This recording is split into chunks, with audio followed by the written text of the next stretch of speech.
Shalom saudaraku dalam Tuhan. Saudara Kristen dan Muslim di video berikut membicarakan beberapa hal terkait ayat Alkitab dan Al-Quran. Salah satunya mereka membahas apakah Nabi Muhammad sudah masuk surga atau belum. Nah saudaraku dalam Tuhan, sebelum kita lanjut memberikan komentar, mari terlebih dahulu melihat cuplikan videonya. Dan pastikan tekan tombol like, tekan tombol subscribe dan share video ini supaya menjadi berkat bagi banyak orang. Belum ke surga. Itu karangan aja kali. Tapi beliau seorang ahli tafsir. Gak apa-apa, dalilnya mana? Nabi Muhammad masuk surga. Gak usah pakai dalil Mbak, karena Allah sudah jamin. Astaga. Pakai dalil, nggak pakai dalil, Mbak bisa nggak beriman kepada Allah tanpa dalil? Karena Nabi Muhammad itu adalah Nabi yang kasih Allah. Jangan tertawa Mbak, jangan tertawa. Karena dia melakukan kebaikan. Udahlah, dalam kehidupan Nabi Muhammad apa yang selalu dilakukan Muhammad? Coba, dalilnya Muhammad masuk surga di Quran mana? Kau ini membaca, kau bilang dia bisa membaca. Aku baru tahu ya, kalau misalnya ada orang nggak bisa baca itu adalah kelebihan ya. Ini aku baru tahu ya, Prof. Serius. Ya, itu adalah suatu apa Prof katanya tadi? Kelebihan ya.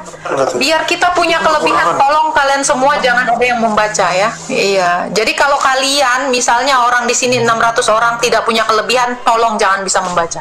Supaya bisa jadi kelebihan. Iya dong. Jadi nanti kalau teman-teman daftar kerjaan, ya kalau teman-teman daftar kerjaan, waktu ketemu HRD nanti ditanya kelebihan saudara apa? Saya tidak bisa membaca Bu, Pak.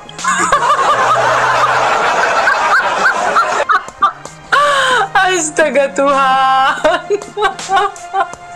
Astaga. Jadi kalau kalian yang nggak punya kelebihan jangan khawatir, ada solusinya. Jangan membaca. Itu ya teman-teman ya. Selamat. Iya. Coba di bawah aja, muak kali aku naik rambut kau. Pak, izin naikin si Sahrul dulu Kak. Ya ini udah naik, udah. Ya. Halo Agatha, coba kamu buka Lukas 2:46. Nggak mau. Buka Mau aja sendiri. aja. Mau aja. Ya kau buka aja Baca dulu Sahrul. Lukas 2:46. Nomor 46. Baca coba dulu. Kau buka aja dulu Sahrul. Kau buka dulu. Kamu baca kenapa ya? Kenapa kau tidak mau baca itu? Baca Ya, Lukas. kalau nggak mau baca diturunkan. Bentar. Ini memang umat Nabi Muhammad ya. Baca. Sama seperti ketika Jibril nyuruh Iqra, nggak bisa baca. Nah ini memang umat Nabi kalian sekali ya. Iqra, aku tidak bisa membaca. Baca dua sama. Jangan dibaca, jangan dibaca. Nanti. Aku tidak bisa membaca. Kenapa tidak ada Maaf, saya punya kelebihan untuk tidak bisa membaca. Bang, saya punya kelebihan tidak membaca hari ini. Silakan. Agatha. Kelebihan tidak bisa membaca. Kan saya lagi menunjukkan kelebihan saya ya. Jadi teman-teman Turunin ya. jangan menunjuk. Karena muter-muter dia. Iya, itu kayak lagi tawaf ya. Maaf ya, saya sedang punya kelebihan. Jadi kalau saya disuruh baca, saya tidak bisa baca. Karena itu adalah kelebihan saya. Ya, oke.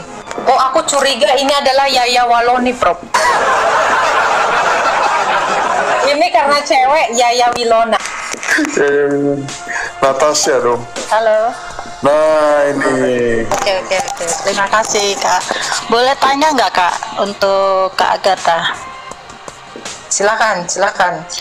Mau tanya untuk Matius 22, Matius 7, 22, 23 TP. Ya. ayat kesekian ini ya polemik ya. Nabi palsu. Silakan, Timothy mungkin mau jawab, silakan. Itu komparasinya mirip dengan Mika 3 ayat 4. Sebentar aku coba bandingkan dulu ya. Mika pasal 3 ayat yang keempat untuk melihat konteks terhadap Matius 7 itu. Bro Timothy, ini ingat lawan dialog kita Islam bro. Mika aja dia nggak tahu mungkin siapa. Ya itu bukan setiap orang yang berseru kepadaku Tuhan itu ya Mbak Yaya ya? Iya betul.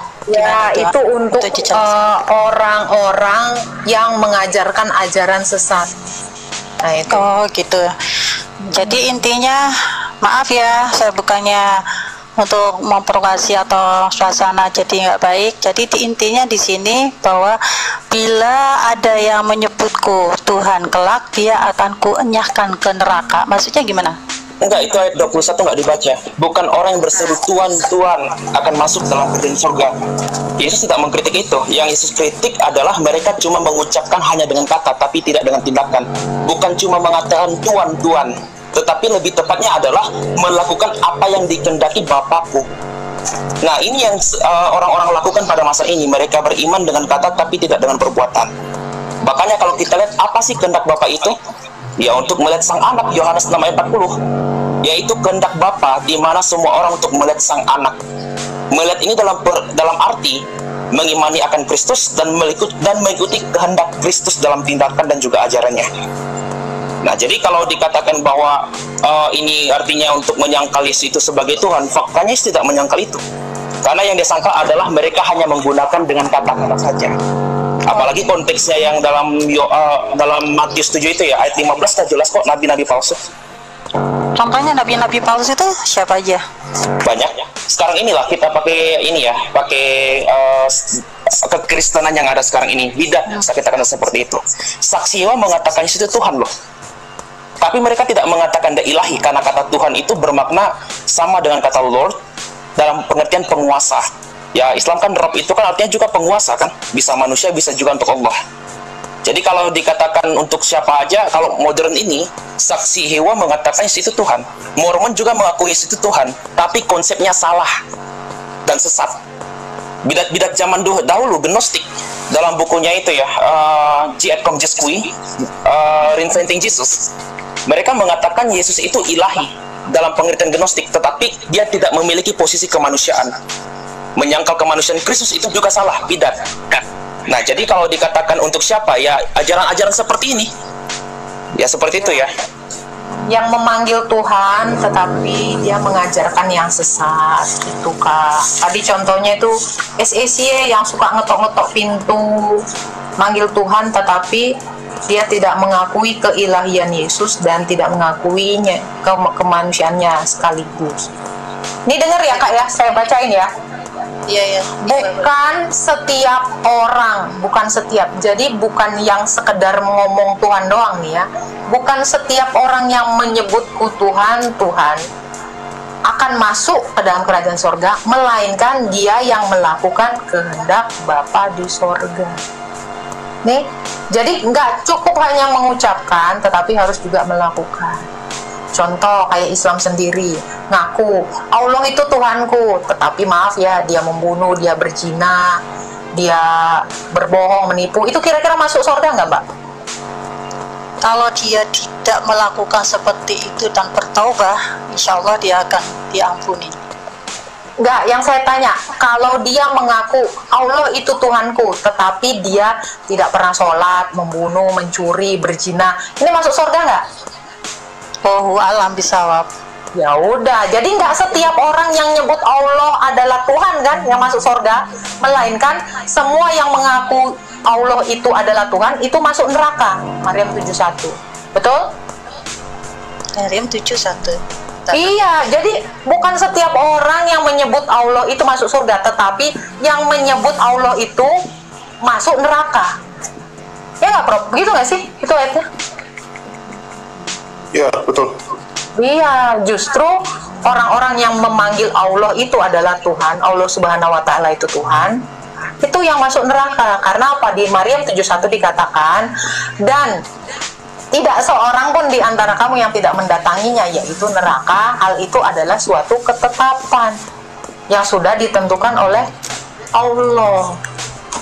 Berarti jadi intinya manusia itu tidak melakukan hal-hal yang kalau orang Kristen intinya dia mengaku Yesus Tuhan, dia juga mengerjakan keselamatan, maka dia selamat masuk kerajaan sorga itu. Tapi kalau orang Islam mau manggil Allah, mau tidak manggil Allah, semua masuk neraka. Nah itu enggak juga sih. Jadi gimana tuh Maryam 71 kan tidak ada seorang pun yang diantara ya ini kan berarti kalau tidak seseorang yang tidak baik dan tidak akan bertaubat itu akan datang ke neraka gitu maksudnya. Oke, kalau gitu sekarang saya tanya, neraka itu di bawahnya Siratal Mustaqim nggak? Iya, betul. Oke, sekarang saya tanya, apakah Muhammad juga melewati jembatan Siratal Mustaqim? Itu sudah kehendak Allah. Berarti jelas masuk masuk semua ke dalam neraka, ya kan? Enggak. Ada nggak yang nggak melewati Siratal Mustaqim? Hanya Isa ya, Prof ya? Nabi Muhammad. Nabi Muhammad, di mana dikatakan Nabi Muhammad itu tidak melewati jembatan Siratal Mustaqim? Karena Allah sudah menjamin bahwa Nabi Muhammad itu adalah kekasih Allah.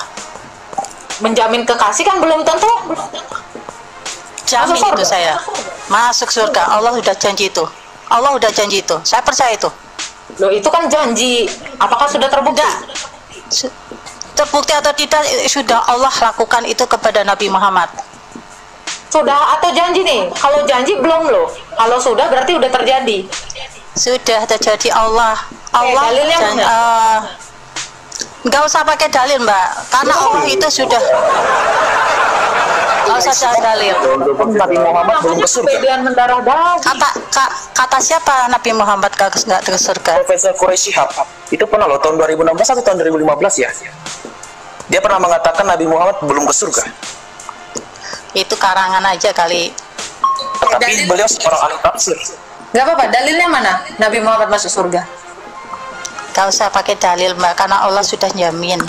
Astaga. Astaga, Pakai gimana, Mbak? dalil, nggak pakai dalil, Mbak bisa nggak beriman kepada Allah tanpa dalil? Karena Nabi Muhammad itu adalah Nabi yang kasih Allah. Jangan tertawa, Mbak, jangan tertawa. Oke, kalau nggak pakai dalil, terus Anda tahu dari mana? Karena dia Sekarang melakukan kebaikan. Udahlah, dalam kehidupan Nabi kebaikan Muhammad apa yang selalu dilakukan Muhammad? Kebaikan apa di dalam Quran yang tercatat dia lakukan? ya baca aja sampean ke Nggak Al-Quran. ada, tapi mukanya Asam sama orang buta ada tercatat di dalam Quran. Abasa ayat 1-3. Di dalam hadis juga Nabi kau itu memotong apa, Prof? Motong apa? Tangan, kaki, sama Tangan, dicongkel mata. kaki, Ukori 1,05. dicongkel biji mata, ditiban pakai batu, terus dijemur. Nggak ada tulisan. Nabimu juga di dalam hadis ya, Nabimu juga di dalam hadis dia menggauli budaknya di ranjang istrinya. Nabi siapa itu? Nabi Muhammad. Nggak mungkin Iya. dia melakukan seperti itu. Nggak Hah? mungkin dia melakukan seperti itu. Loh, kok nggak mungkin? Ada hadisnya, Mbak. Timothy bisa tunjukkan? Apa itu?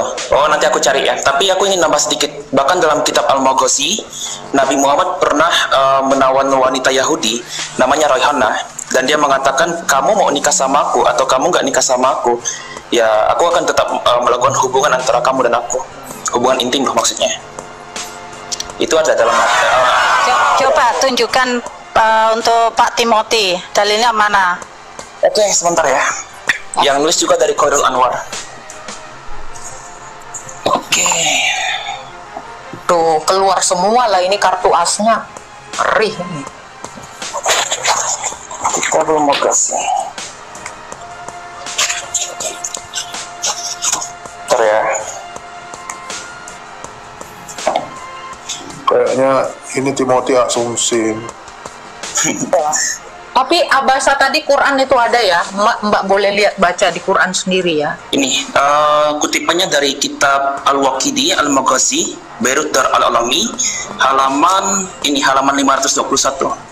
Ini kisahnya kepada Rayhana. Nabi mengatakan, jika engkau ingin merdeka, maka aku akan memerdekakanmu dan aku akan menikahimu.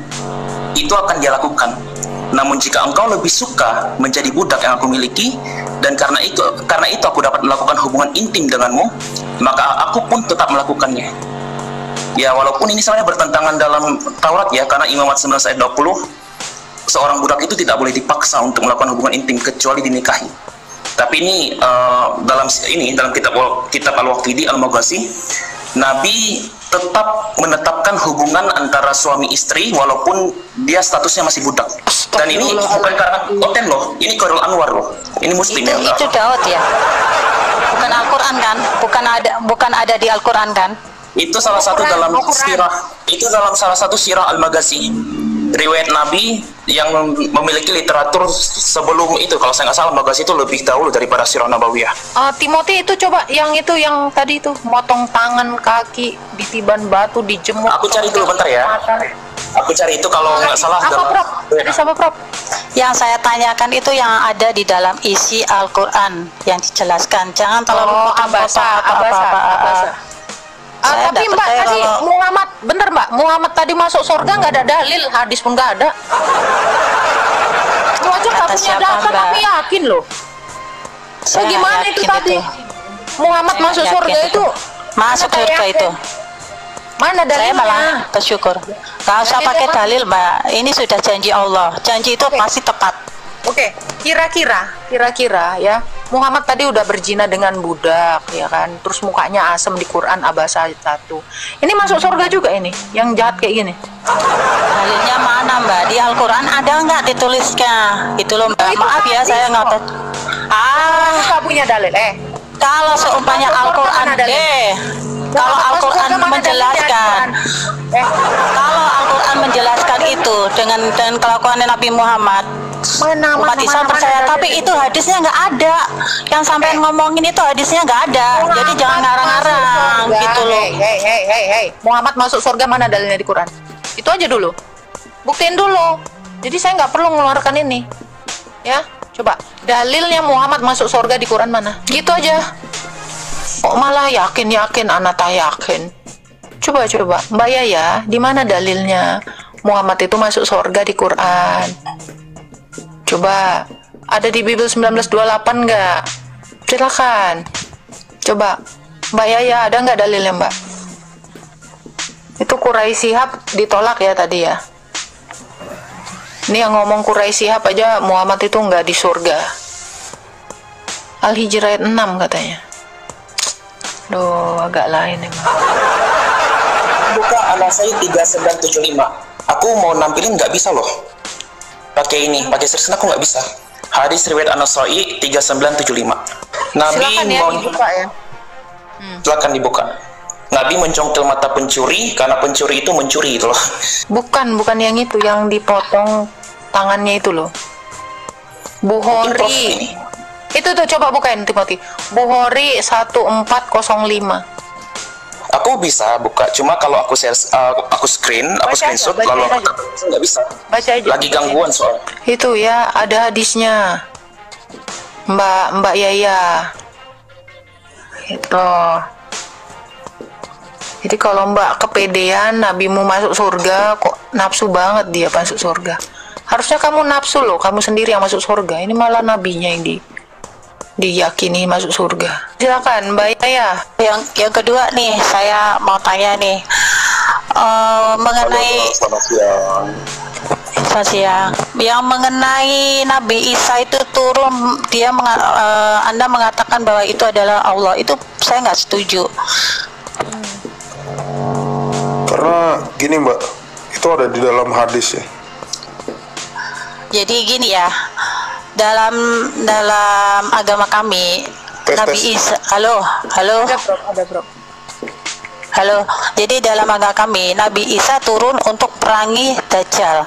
Kalau sampai tadi tuh ngomong Tuhan berupa awan, dia mengatakan itu berupa awan. Maksudnya gimana nih?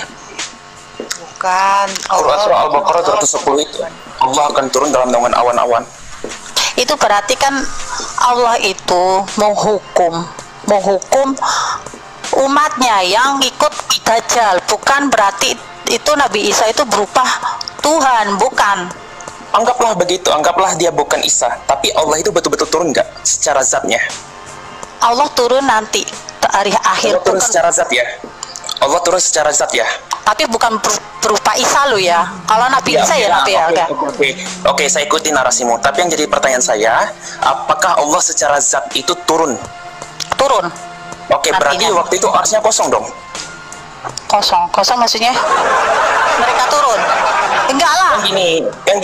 Kan gini ya Kak Yaya. Saya kan dapat kabar nih. Iya. Orang Kristen itu katanya Tuhannya sudah kosong di surga karena udah jadi manusia. Nah, kita balik pertanyaan yang sama.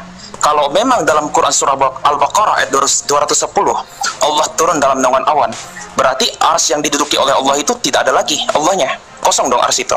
Ya enggak lah, tetap jadi Allah. Loh, gimana caranya? Sementara. Berarti itu sebagai seturun sementara. Di situ dia Anggaplah sementara. Oke, anggaplah sementara. Berarti dalam waktu tertentu Allah itu ada di awan-awan. Waktu itu ars lagi kosong. Nanti Allah naik lagi ke ars gitu ya. Seperti saya lagi duduk di kursi. Pada jam ketiga saya pergi keluar dari rumah. Lalu jam 4 saya duduk lagi ke kursi saya. Begitu ya? Sementara. Salah kamu. Udah jatuh sih mas. Aduh. Tadi gimana Prof? Lanjutin Prof. Yang tadi tuh. Izin bertanya, boleh saya bertanya Mbak Zeta? Bentar. Gimana Prof? Belum jawab. Nah, ini. Bentar, nih Tadi ada dalil. dikatakan itu tentang Isa yang akan datang kembali ya. Islam kan menyamakan nih Isa sama Yesus. Nah, ini saya buka dari ilmuislam.id,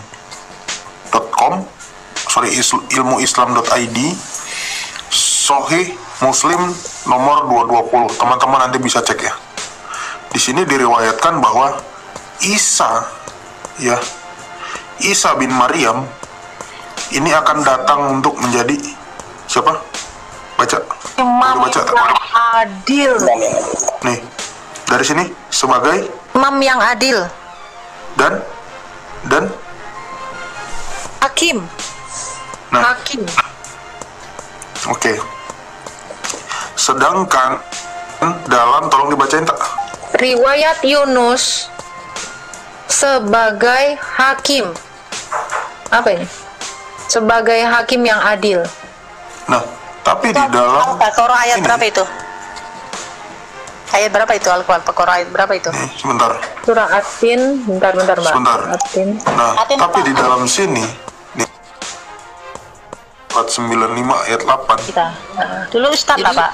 Sampai. Ya, jadi kalau anjing bisa masuk surga, ya dimaklumi ya.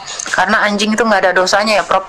Anjing pernah memotong kaki tangan dan menimpa batu, mencongkel mata nggak, Prof? Nggak pernah. Mah wajar masuk surga. Alhamdulillah kena ban. Ayo, di ban aja. Wah, ibu tadi begitu ngomong ayo di ban, kena ban sendiri dia. Malah si ayah yang kena ban. Saya mau bertanya, di dunia lah, Kristen itu kan banyak, ada jenis Kristen, Protestan, Kristen Katolik, agnostik, dan macam-macam lah ya Mbak ya. Pertanyaannya, Saya nggak pernah dengar tuh ada yang namanya Kristen agnostik. Agnostik mungkin saya Kristen. salah, Mbak. Mungkin saya salah, maaf, karena kan saya kurang berilmu, makanya Thank saya you Pak bertanya. Beta. Pertanyaan, kitab yang mana sih yang dijadikan acuan oleh umat Kristen? Oh, karena perbedaan. Berbeda-beda. Oh, Cuman karena satu. perbedaan kanon. Iya. Boleh saya jelaskan terhadap Dia bilang orang Kristen Silakan. banyak. Alkitabnya cuma satu, Pak. Nggak ada. Alkitab tuh cuma satu. Memang ya ada yang macam-macam, nggak ada.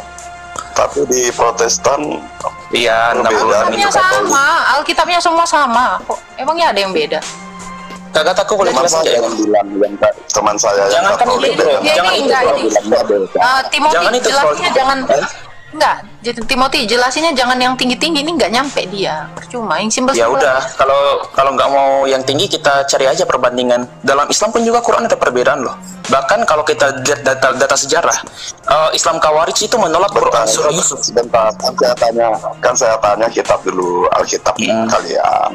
Jawablah, jelaskan dulu. Ya simpelnya gini, kalau dalam iman Saya Kristen, tahu, iya saya tahu. Dalam iman Kristen perbedaan Jadi, jumlah kanon yang itu tidak. mengambil. Ini saya ngomong atau kamu yang ngomong ini? Oke, Kenapa? perbedaan. Kenapa lagi? Udah ya. Jadi perbedaan jumlah kanon itu tidak menjadikan suatu esensial yang sangat sensitif, kecuali ada beberapa golongan yang mempertajam hal itu. Kenapa? Karena perbedaan jumlah kanon membuat kita dapat melihat bahwa Alkitab itu bukan sekedar seperti konsep Islam, kitab yang diturunkan dari langit, enggak. Tapi suatu peristiwa pengalaman para nabi yang mendapatkan pengilhaman Allah dan juga saksi mata dan juga apa yang mereka riwayatkan dalam tradisi-tradisi suci. Karena apa? Karena dalam tradisi Yahudi dan juga iman Kristen awal itu tidak hanya bersifat skriptural tetapi bersifat tradisi. Nah, seperti umpama nih yang kamu permasalahkan Deuterokanonikanya Katolik. Kenapa ada ditambahkan di situ? Karena ada dalam Septuaginta yang diteruskan dalam naskah ini, dalam naskahnya bahasa Latin itu Vulgata. Dalam gereja Ortodoks ada jumlah yang lebih seperti yang dipertanyakan Don Titan. Ya, karena dalam Septuaginta kanon itu ada masuk. Tapi kita lihat kitab-kitab yang disebut dengan Anaginos Komena layak dibaca ini adalah sifatnya sejarah, ada bersifat puisi, ada bersifat nubuatan, makanya lolos dalam seleksi kanonik dan layak dibaca. Baik, selamat Tuhan, di videonya kita sudah simak apa yang dibicarakan oleh beberapa orang Kristen dan juga saudara-saudara kita Muslim di video tadi ya. Mereka membicarakan beberapa hal terkait Alkitab dan Al-Quran, dan salah satunya tentang Nabi Muhammad, apakah Nabi Muhammad ini sudah masuk surga atau belum. Nah, saudara Tuhan, kita sudah mendengarkan jawaban-jawaban mereka, penjelasan mereka di video tadi. Semoga menjadi berkat bagi kita. Dan setelah saudara mendengarkan video tadi, kira-kira apa yang menjadi tanggapan saudara atau pesan saudara? Silahkan tulis di kolom komentar ya. Tuliskan komentar yang baik, yang positif, terutama komentar yang memuji, memuliakan nama Tuhan di kerajaan sorga. Dan saudara dalam Tuhan, ada beberapa poin yang mau saya sampaikan dari apa yang mereka sampaikan tadi mengenai Tuhan Yesus ya. Saudara kita Muslim di video tadi mempertanyakan tentang Yesus yang mengatakan bahwa tidak semua orang yang berseru-seru kepadaku Tuhan Tuhan akan masuk ke dalam kerajaan sorga, tetapi mereka yang melakukan kehendak Bapakku ya. Jadi seakan-akan ayat ini berbicara bahwa Yesus bukan Tuhan ya. Tetapi sebenarnya ayat ini tidak berbicara demikian. Karena kalau kita membaca ayat selanjutnya lebih jelas di sana bahwa banyak orang yang berseru-seru kepadaku Tuhan, Tuhan kami sudah bernubuat demi namamu, kami sudah melakukan mujizat demi namamu, kami sudah menyembuhkan orang demi namamu, dan mereka sudah melakukan hal-hal yang ajaib demi nama Yesus, tetapi Yesus tidak mengenal mereka. Dan Yesus mengatakan, enyahlah daripadaku kamu sekalian pembuat kejahatan. Di sini mereka mengakui bahwa banyak orang yang sudah mereka sembuhkan di dalam nama Yesus ya. Banyak mujizat-mujizat yang mereka lakukan di dalam nama Yesus. Artinya Yesus menyatakan mujizat di dalam namanya buat orang-orang yang membutuhkan, misalnya orang sakit ya, orang yang memiliki persoalan gitu loh. Tetapi orang-orang yang melakukan mujizat ini, artinya orang-orang yang menyembuhkan penyakit dalam nama Yesus ini tidak berkenan kepada Yesus di akhir zaman. Kenapa? Karena mereka melakukan itu sebenarnya hanya memanfaatkan nama Yesus, tapi tidak benar-benar punya ketulusan untuk melakukan mujizat demi nama Yesus. Lalu kenapa kemudian ketika mereka menyebut Yesus maka mujizat terjadi ya? Itu kan tergantung orang yang mengalami sakit misalnya ya. Ketika orang itu mengalami sakit dan dia benar-benar punya iman kepada Yesus, maka imannya itu menyembuhkannya ya. Walaupun banyak orang yang memanfaatkan kesempatan itu untuk ya misalnya untuk mencari cuan dan lain sebagainya, maka di akhir zaman Yesus berterus terang kepada mereka bahwa mereka tidak layak di hadapan Tuhan ya. Apa yang mereka lakukan itu tidak berkenan ya, walaupun mereka melakukannya atas nama Yesus, tapi karena mereka niatnya atau tujuannya itu tidak memuliakan Tuhan, maka ya bagi Tuhan itu tidak baik ya, tidak berkenan kepada Tuhan gitu loh. Ya, jadi intinya bahwa Yesus tidak pernah mengatakan bahwa dirinya bukan Tuhan, ya. Bahkan beberapa kali murid-muridnya menyebut Yesus sebagai Tuhan. Misalnya Injil Yohanes pasal 13 ayat 13, ya. Dan Yesus tidak Yesus tidak melarang mereka, ya. Yesus menerima ketika dia disebut sebagai Tuhan, gitu loh. Dan Yesus sendiri menyatakan diri sebagai Tuhan. Ya, misalnya Yesus mengatakan dia adalah jalan dan kebenaran dan hidup. Tidak ada seorang pun yang datang kepada Bapa kalau tidak melalui aku. Ya, itu kata Yesus. Yesus mengatakan bahwa sorga adalah miliknya dia. Ya, jadi dia berhak atas sorga dan dia berhak membawa siapa saja yang percaya kepadanya ke dalam kerajaan sorga. Ya, Yesus juga menyamakan dirinya dengan Allah atau menyetarakan dirinya dengan Allah. Ketika dia mengatakan bahwa dia dan Bapa adalah satu. Ya, ini menunjukkan kesetaraan yang sama atau derajat yang sama antara Allah dengan Yesus. Dengan kata lain, Yesus adalah Allah. Gitu loh, ya. Dan banyak ayat di dalam Alkitab sebenarnya di mana Yesus menyebut dirinya sebagai Tuhan, ya. Dan juga Perjanjian Lama menubuatkan tentang kedatangan Mesias, kedatangan Yesus, yang adalah Raja Damai, Raja dari segala raja yang datang menyelamatkan umatnya, ya. Dan saudara dalam Tuhan, intinya Alkitab mencatat bahwa Yesus adalah Tuhan, ya. Itu tidak bisa disangkal dan tidak bisa dipungkiri. Nah, saudara dalam Tuhan, semoga penjelasan singkat ini, ya, memberkati kita, menguatkan iman kita, membuat kita bersukacita, dan membuat iman kita semakin teguh di dalam Tuhan Yesus Kristus. Dan saudara,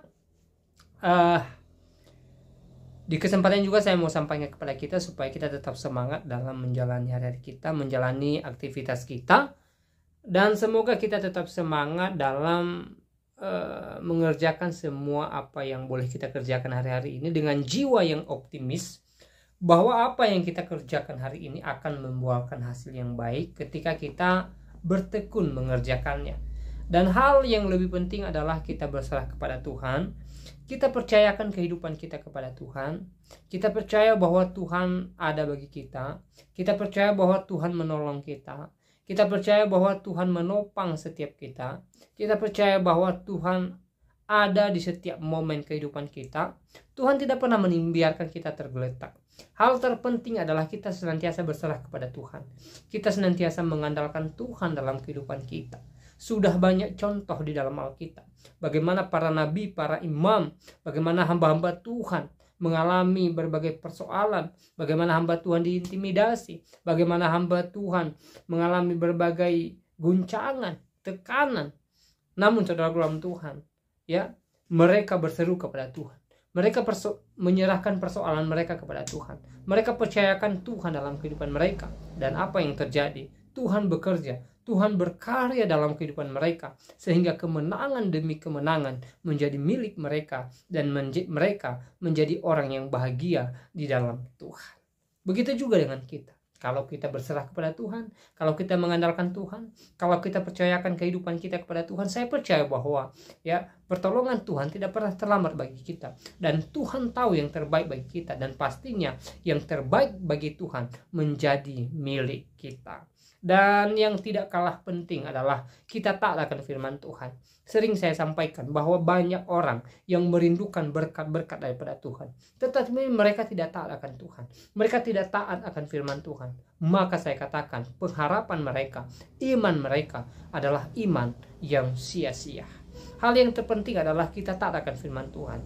Ya, soal berkat, soal keinginan-keinginan kita, kerinduan kita, doa kita, Tuhan tahu yang terbaik bagi kita. Tuhan tahu yang kita butuhkan saat ini. Tuhan mampu menjawabnya. Tuhan mampu mencukupkan segala kebutuhan kita. Tuhan mampu melepaskan kita dari belenggu persoalan. Tetapi yang terpenting adalah apakah kita berserah kepada Tuhan?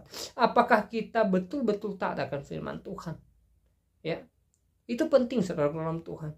Ya, bahkan ketika doa kita tidak terkunjung dijawab oleh Tuhan pun, ya, Kita tidak boleh melalaikan firman Tuhan. Kita harus taat akan firman Tuhan. Kita menjadikan firman Tuhan sebagai utama dalam kehidupan kita. Kita jadikan firman Tuhan sebagai dasar atau pondasi dalam kehidupan kita. Sehingga kita senantiasa memuliakan Tuhan dalam kehidupan kita. Dan percayalah, di waktunya Tuhan akan berkarya dalam kehidupan kita.